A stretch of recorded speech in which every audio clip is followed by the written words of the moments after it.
सविता और पंडित दीनदयाल दोनों गांव में रहते थे। खेती बाड़ी करके अपना खर्चा पालते और खुशहाली से अपना जीवन व्यतीत कर रहे थे। सविता खुद पढ़ी लिखी नहीं थी, क्योंकि वह 5 बहनें थी। उसके पिताजी जल्दी जल्दी सभी लड़कियों की शादी कर जिम्मेदारी से मुक्ति पा ली थी।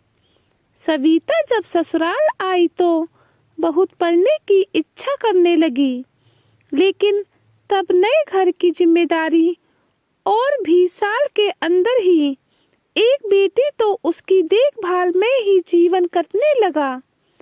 परंतु सविता के मन में हमेशा था कि अपनी बेटी प्रीति को खूब पढ़ाएगी।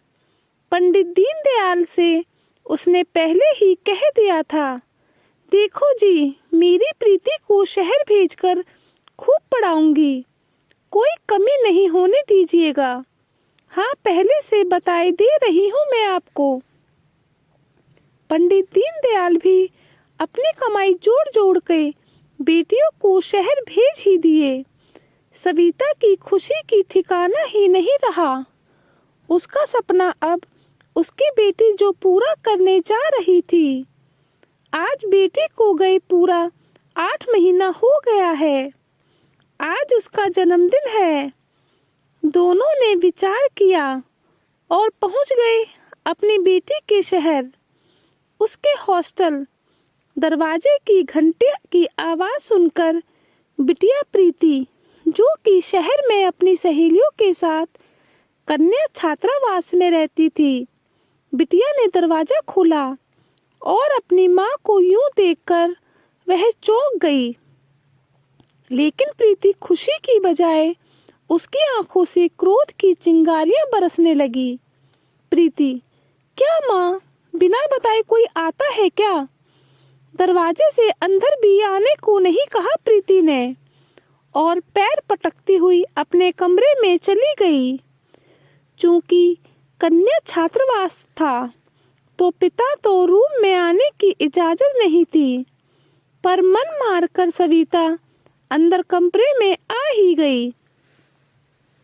अपने साथ लाए हुए अपने बैग में से बिटिया के जन्मदिन का सामान निकालने का सोचने लगी कि निकालूं या नहीं। इससे पहले ही आसपास की लड़कियां उसे घूरने लगी। तभी किसी ने पूछा, प्रैप, कौन आया है? मेरी मॉम है, प्रीति ने कहा। प्रैप? सविता ने पूछा तो बिटिया ने दांत किटकिटाते हुए कहा, माँ, यहाँ मुझे कोई प्रीति नहीं कहता। यहाँ शहर है, प्रीति गांव का नाम है। यहाँ सब मुझे प्रैप ही कहते हैं। आप भी मुझे इसी नाम से पुकारो यहाँ। और इस बैग में क्या लाई हो? कल तुम्हारा जन्मदिन है ना मेरी रानी बिटिया, इसलिए तेरे लिए कुछ लड्डू, मिठाइयाँ, नमकीन अपने हाथ से बनाकर लाई हूँ। एक डिब्बे में खीर भी है, इसे बाहर निकाल दो। कहती हुई सविता ने बैग में से डिब्बे मिठाइयों के बैग निकालने के लिए जैसे ही आगे हाथ बढ़ने को हुई, प्रीति ने लपक कर अपनी माँ का हाथ पकड़ लिया। गुस्से में बोली, माँ, क्या तमाशा कर रही हो? यह सब देहातीपना यहाँ मत करो। ये शहर है, यहाँ बर्थडे पार्टी मनाई जाती है, केक काटा जाता है, मोमबत्तियाँ बुझाई जाती हैं। यह सब मैं कब और कहाँ खाऊंगी? मेरा बर्थडे मेरे फ्रेंड्स मना रहे हैं। आपने यहाँ आकर मेरी पूरी शाम खराब कर दी। बिना बताए क्यों चली आई आप? अब मैं अपनी सहेलियों को क्या मुंह दिखाऊंगी? प्रीति लगभग हाँफ रही थी। मेरी सहेलियां सब बड़े घर की हाई प्रोफाइल लड़कियां हैं। उनके मम्मी पापा इंग्लिश में बात करते हैं और आप तो ठीक से हिंदी भी नहीं बोल पाती। आपको और पिताजी को मैं होटल में ले जाकर अपने फ्रेंड से कैसे परिचय करवाऊंगी? आप लोग मेरे साथ अनफिट हो। माँ, मैं आप लोगों के साथ अपना बर्थडे नहीं मना सकती। कृपा करके आप और पापा घर चली जाओ। जो सामान लाए हो ना, वो तो मैं बाद में अकेले में खा लूंगी।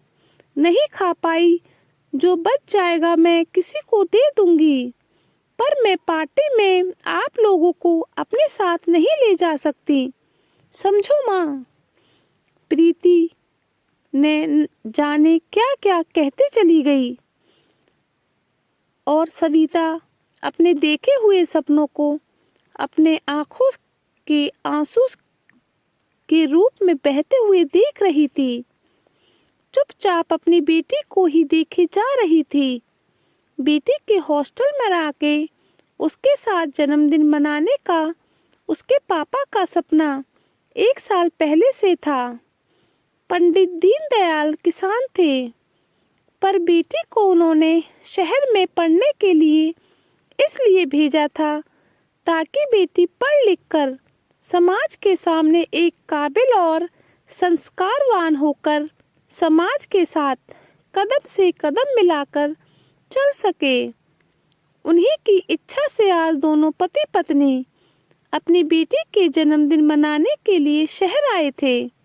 शहर आने के लिए कई दिनों से सविता बड़ी खुश थी, पर यहाँ आकर तो सब डबडबाई आंखों से सविता वापस अपनी बेटी के हॉस्टल से सीढ़ियां उतरते हुए सोच रही थी, अब बाहर जाकर अपने पति को क्या बताएगी।